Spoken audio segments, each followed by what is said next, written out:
Hey all, here are OS Reviews. In this video, we're taking a revisited look back at the original Google Pixel Fold here in 2025, 2 years later. This was released in 2023 as their first ever folding screen smartphone, which was more of a tablet-sized device when fully opened up compared to the smaller flip-style foldable phones that we've also looked at recently from Motorola and Samsung, like their Z Flip line, having a much larger cover screen on the outside as well, which measures 5.8 inches diagonally, kind of like a regular-sized phone in fact when you're not folding it open. And actually, we're recording this on August 20th, which was the release date of the latest Pixel 10 line. So yes, the Pixel series has now reached 10 years old. This is the first generation Pixel, just for reference. Of course, Google have previously made the Nexus series smartphones, but those were partnerships with other vendors, including companies like HTC, Samsung, LG, making the hardware, and they slapped the Nexus name on top and made the software part as clean and stock feeling as possible. Versus with the Pixel series, it was more of a shift into making the hardware in-house as well, at least in theory, because part of the DNA of the original Pixel team was actually through an acquisition of the bulk of HTC's hardware division, although they've obviously evolved and moved in very different directions since then. But still, it's quite nostalgic looking back and seeing how far things have come. Now, in terms of pricing, the original Pixel Fold retailed for $1,800, definitely pricey, and it still is the most expensive member of the Pixel line. In fact, the same amount that they're charging for the latest Pixel 10 Fold as well. But what's interesting is you can actually now find the original Gen Pixel Fold for around $300 to $400 in refurbished condition on sites like Amazon or eBay, which is now a lot more reasonable. It's about less than a fourth of the original asking price. And just as reference, if you compare that with the same generation regular candy bar phone, which would be the Pixel 7 and the 7 Pro, all of these devices are using the same Tensor G2 processor inside, can also be found for around $200 give and take, with the Pixel 7 Pro a little bit more expensive, around $250, as you can see here. So Pixel phones have always represented, I would say, decent value without having to really break the bank if you just wait a little bit longer. And what's even more fascinating in this case is if you sort on, again, eBay from lowest to highest, you can actually now find the Pixel Fold for under $100 in some extreme cases, just $65. Granted, the units here at this price point often have some type of screen defect on the inside, making the larger inner screen not functional. However, what is, again, interesting about a larger screen foldable is you can still use it like a normal candy bar phone with the outer display and just use it in this form factor like a Pixel 7 or Pixel 7 Pro, actually at a price point which is now lower than the regular Pixel 7 or 7 Pro. Again, for those devices, around $200 to $250 for a working unit with a normal display on the front anyways. So it's an interesting value proposition that perhaps some people haven't really considered, as well as the fact that since the original asking price was so steep, it might have scared off some potential customers from even thinking about something like this. And as a result, the price reduction has been more dramatic. Since it was a previous flagship, there is 12 gigabytes of RAM inside, so multitasking is actually still quite smooth. That's also assisted by a 120 Hz refresh rate screen on both the inside as well as the outside cover screen, which is also an OLED display with HDR10 and also getting sufficiently bright at peak brightness reaching over 1500 nits. It still is a pretty impressive looking panel, and something that I do kind of like about this original generation model is the aspect ratio is a little bit wider than some of the newer Pixel Folds and other devices from brands like Samsung. So it actually reminds me a little bit more of the Microsoft Surface Duo, and although it's not quite as wide as something like the BlackBerry Passport, for example, which might be taking things a little bit too much to the extreme of a 1:1 aspect ratio display, it at least gives you a little bit of a wider canvas to work with when you are doing things like typing, making the keyboard feel just a bit more spacious. Kind of like an opposite approach to some of the super tall and narrow form factor devices, whether that's the newer Pixel Folds or some of the Sony Xperia 1 or 5 devices are some examples of that. Maybe a little bit better for content consumption with a more cinematic widescreen display, but on here you have a little bit more surface area to work with, as well as for reading purposes as well. Here it is next to a Pixel 6, just as reference. Similar to other recent generation base Pixels, it's using a 6.4-inch display, having a taller aspect ratio as you can see there, next to the 5.8-inch panel of the original Pixel Fold.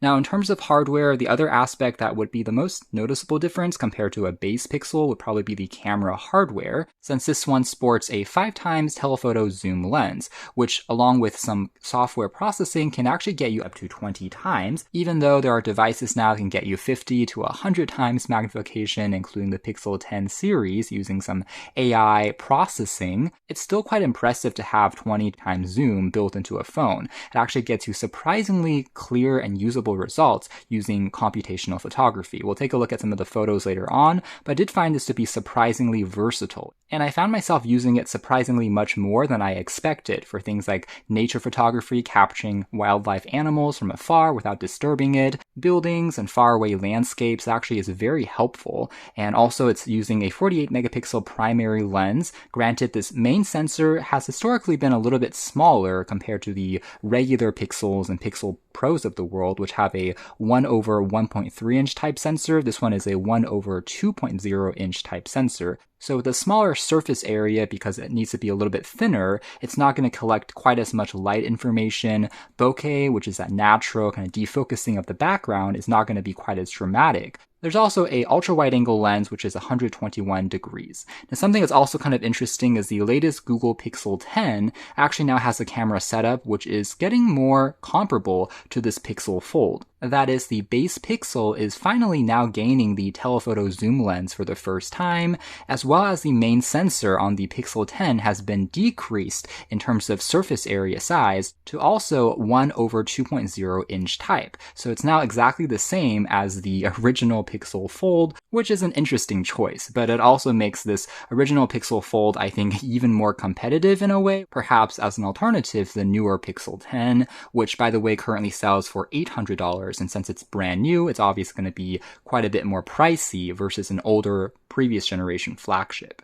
Now, otherwise, it's crafted out of Corning Gorilla Glass Victus, which is a frosted glass finish here on the rear. Seems to hide fingerprints a little bit better and slightly more grippy compared to polished glass. However, I would still recommend putting a case over this thing. Now, the camera bar still protrudes a little bit, but it's not too bad, I would say, or it's not too intrusive. Crafted here out of a piece of metal, also with a dual-tone LED flash and laser autofocus. The hinge here, however, is quite shiny, as you can tell there, even though the stainless steel finish feels quite premium and looks quite beautiful from afar. Now, in terms of overall dimensions and thickness, I would say when it's closed, it is definitely going to be heavier versus a non-folding candy bar phone, but it's also not dramatically too far off in terms of overall dimensions. And it's not exactly 2 times thicker either, since the two halves are actually quite thin when you are folding it open. So here's another profile look here on the side with the hinge. You can see that a little bit better with the camera bar. Actually, the thickness of the Pixel 6 here is not too far off compared to the Pixel Fold, which is definitely a testament to the engineering of some of these foldable phones, making the components as thin as possible. In terms of colors, of course, the Pixel Fold line has always been a little bit more conservative, usually coming in just 2 options, kind of a lighter shade closer to white, as well as a black, more stealth-like a finish, compared to the slightly more wild colors that the regular Pixel line comes in, such as coral, even having oranges, blues, giving you a bit more customization there. Although arguably, if you just slap a case over it or a wrap, you may not see that too much anyways, but it's an interesting strategy that the most expensive phone often comes with the most safe color choices. And now we have an aforementioned TPU case attached on the Pixel 6. So you can see that difference, like we mentioned. Now the thickness is almost completely the same. So overall, they've done a pretty decent job on the hardware, even 2 years later, looking back, still feeling quite premium.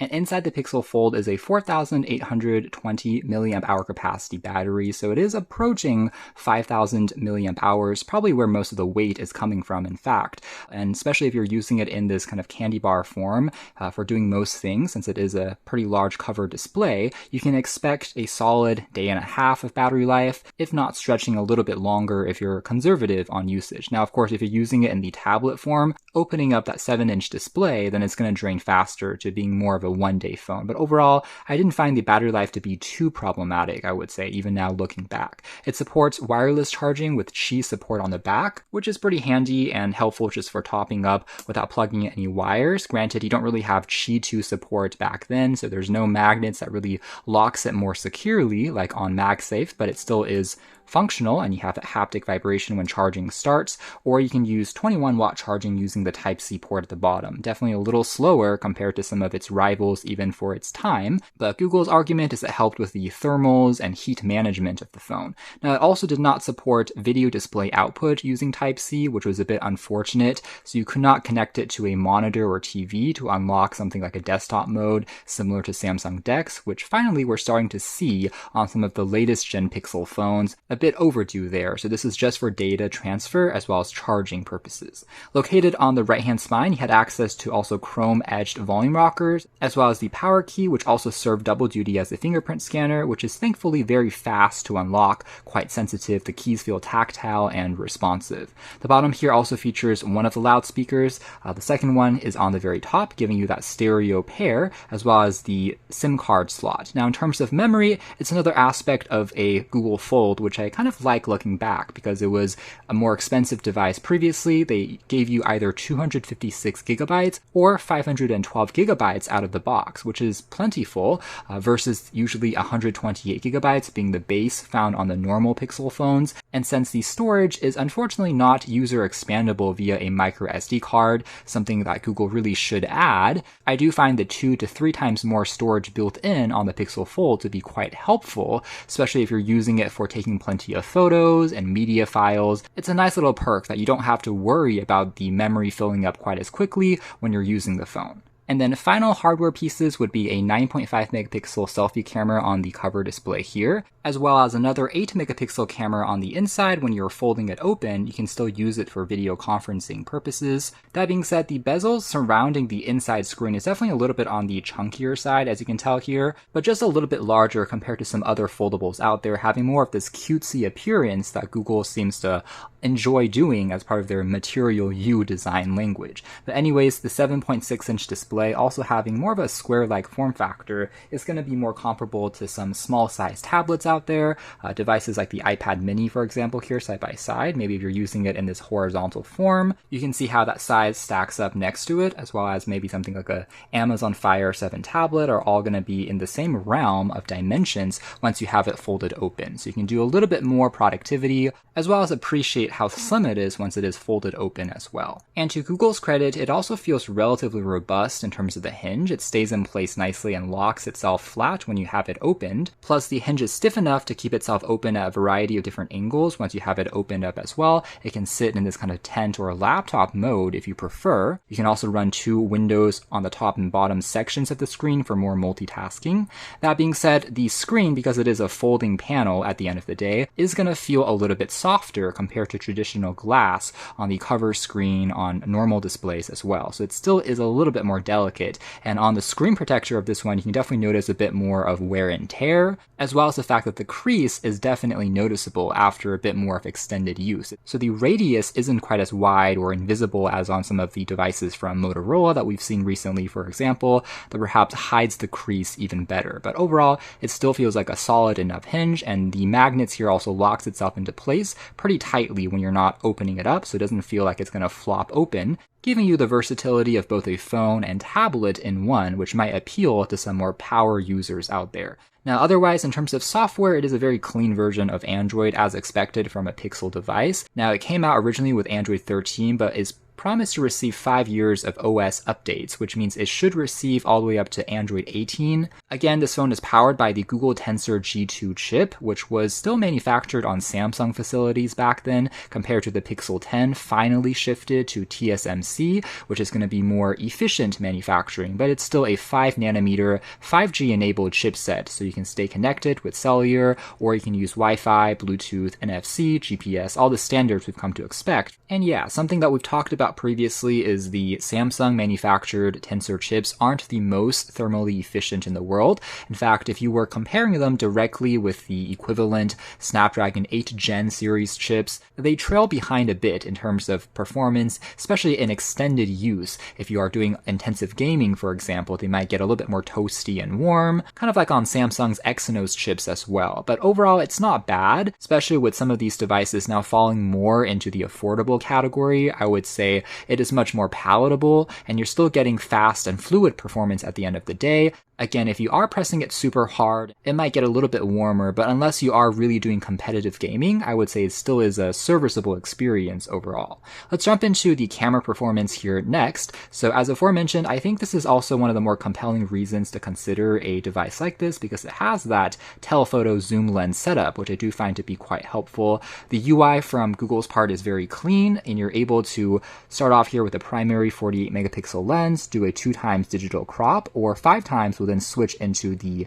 telephoto lens. And of course, we can further pinch to zoom in past that point up to 20 times, and you'll see a viewfinder here on the very top that shows you the entire image since it is so zoomed in, the specific region that you're trying to capture, as well as it does have optical image stabilization, actually doing a surprisingly good job. So compared to traditional digicam, if you're doing 20 times zoom, you have to hold extremely still because those micro jitters will get magnified, making it easier to blur. But because of the excellent software processing on Google's part, surprisingly, you can use this even without a tripod and just kind of take some quick snapshots. In fact, going ahead and just reviewing some of those images right now, you can just tell how much closer we're able to get to wildlife, like this bunny here in the backyard. And the Pixel camera is also pretty fast to respond. You can definitely get some mid-movement shots as well. So yeah, I do appreciate having this telephoto zoom lens, again, assisted with some processing, getting up to 20 times on here, which granted isn't the same as 100 times, but still it is already making a meaningful difference compared to normal devices which might be missing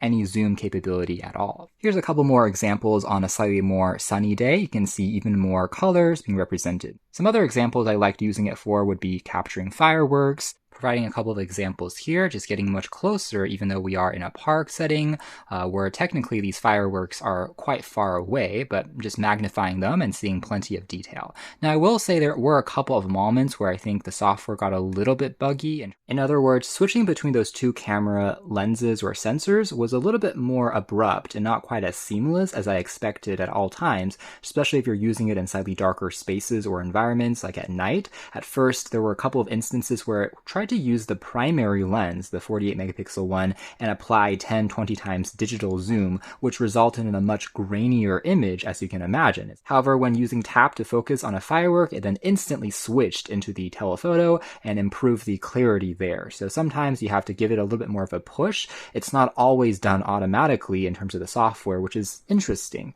But yeah, this only happened in some really dark spaces. If I was using it in daytime, the switching between the two was much smoother. Anyways, here's a couple more images which would have been impossible to capture using just a normal 1x lens. So it's able to get closer to these squirrels and birds here in the backyard, more wildlife examples, which are actually quite cute for it to be a pretty nice overall experience. A couple more squirrel shots of it kind of standing up here. Also an instance here of the faraway moon looking something like this in reality, but with the 20 times zoom, you're able to get just significantly closer and even see some of the textures of the moon there if you are observing more closely. You can also transition here into the ultra wide angle lens and again further toggle between those options. Some final settings here on the bottom allow you to capture long exposure kind of light shots, portrait that uses a secondary lens there to blur out the background, panorama shots for even wider angle images, night shot there that will increase the exposure time, as well as switching over into video that can record at 4K as well.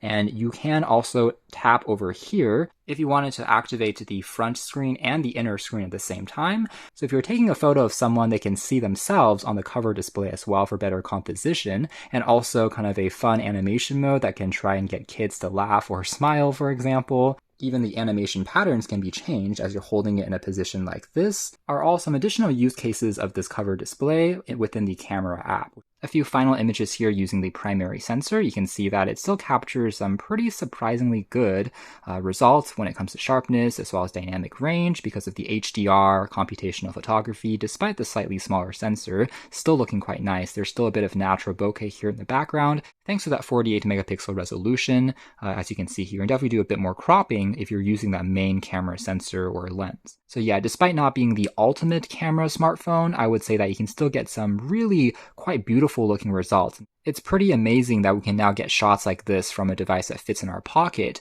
and at a price point which is getting increasingly more and more affordable as time goes on. So in recap, I would say the camera here is absolutely nothing to scoff at. Along with Google's pretty consistent processing work, it still churns out some beautiful looking results. Moving into a quick demo of video playback and what the speakers sound like next.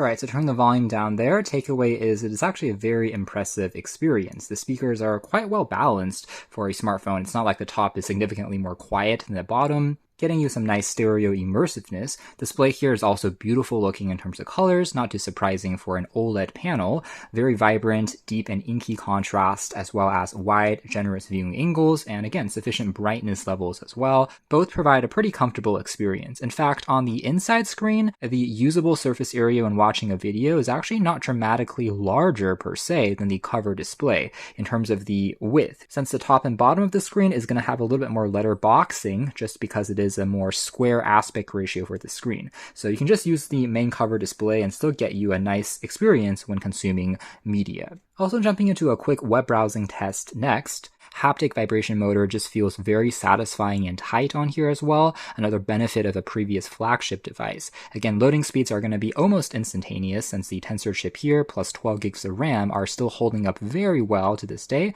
not too surprising for just a 2-year flagship ultimately, and antenna reception quality is also pretty good. It's definitely a little stronger versus the Tensor G1, which had a bit more of a notorious hit or miss situation. Sometimes cellular would be a bit more weak in certain regions, but thankfully by G2, it was improved, at least in my experience. Including Wi-Fi as well, I was consistently getting closer to full bars, so staying connected and loading up web pages wasn't that problematic. And again, with the plentiful RAM on board, you can do a lot more juggling between different tabs when it comes to multitasking as well. So even on more demanding sites with videos, even the desktop version of sites can load up very quickly on this display, which by the way has over 400 ppi, so again, very sharp, full HD plus resolution when it comes to just reading back articles, looking quite nice. In fact, this design also makes it slightly easier to reach the top of the phone. Granted, it's not a compact phone by any means, but also just a little bit different compared to the typical phones we've gotten used to in terms of their aspect ratio and form. Google's UI otherwise provides just a news feed here on the side, which will dynamically refresh based on information that you're looking up on the top, as well as, of course, now having Gemini built in and kind of replacing the traditional Google Assistant, since the Tensor chip was supposedly built with some neural processing units or NPUs as part of the hardware, theoretically makes it a little bit better for some of these AI-based tasks, which might be a little overhyped, but it does mean you can leverage functions like circle to search, for example, which is actually quite helpful. Long holding on the bottom bar, for example, allows you to quickly circle specific areas on a text, web article to look up the image, find out what it's trying to reference, and for the most part, large language models built into Google's Gemini all works actually not too bad in terms of general responsiveness on this phone. You'll also find Google's Recorder app. So as I'm talking here in real time, you'll be able to see the transcript version typed out word per word. And this offers a capability that works even when you're offline. You don't have to be connected to the internet either. It's pretty fast and responsive, as you can tell here. And when you're satisfied, you can also add a title, even translate it to other languages.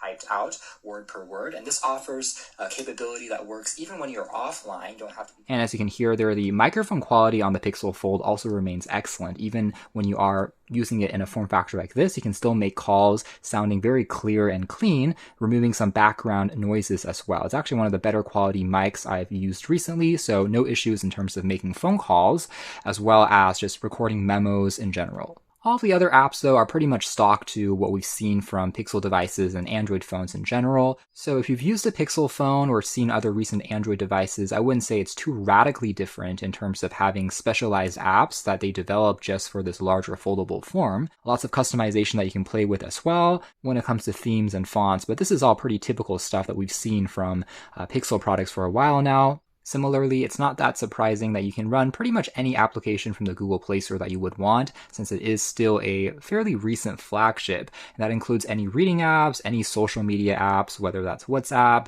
Facebook, X, everything runs here pretty smoothly when it comes to communication. Now, technically, this 120 Hz display isn't an LTPO panel on this first generation model, so it doesn't really dial itself back down to something like 1 Hz to consume less power for added efficiency. So it's always going to be at 120 unless you turn on power saving or dial it to standard 60. So for things like Google Docs as well as emails, it remains a pretty nice experience. Again, for casual gaming, you'll be fine as well. In fact, it's really not going to be that problematic for the majority of titles out there. There's really nothing you can't play or download, in fact. although with these previous Tensor chips, again, it does get a little bit warmer more quickly versus the most efficient TSMC manufactured Snapdragon counterparts. If you're playing for hours on end, for example, it may not be quite as smooth as some of the other flagships out there, but certainly isn't bad. If you're doing casual gaming in general, it's still going to feel like a perfectly sufficient and serviceable experience. So there we have it. That is more or less it as far as a revisited look back at the Google Pixel Fold. I would say this is a pretty interesting, again, first generation foldable hardware from Google because they entered the space a little bit later versus many of the other brands like Samsung and even Microsoft experimented with the Surface Duo, but that was literally 2 screens on the inside instead of one folding OLED display. So it wasn't quite as high tech there, maybe a little bit more practical. In contrast, Google took their time and actually waited a bit more for this technology to mature before coming out with their first gen model, again, 2 years back. And so it does feel a bit more polished than many other first gen devices that we've seen previously. The fit and finish actually still holds up quite nicely. And although Google's footprint on their design, such as having more of these rounded corners, sometimes with slightly larger bezels, just to make it more cutesy feeling as part of their Material You design language, remain evident versus the sharper corners and edges that might feel a little bit more modern and minimalistic on Samsung's approach, for example. But overall, it still remains a very powerful experience in day-to-day use, I have to say. The basics here including communication, excellent microphone quality, a sufficiently large battery, especially if you're using this primary display a bit more often, as well as having a overall thickness and again, aspect ratio that I do find to be still quite comfortable to use. Kind of like the OnePlus Open and some Oppo phones also had a slightly wider aspect ratio, but they are also starting to move in the opposite direction. But yeah, it just made this cover screen even more usable in my opinion, and now that the price is coming down to record lows, could actually be an interesting moment to explore a larger screen foldable if you've been holding off, now representing a decent value, I would say. So you can check out more details if you're interested in something like this in the links down below, but for now that's been our video. Thanks for watching here at OS Reviews. That has been a look back at the original generation Google Pixel Fold.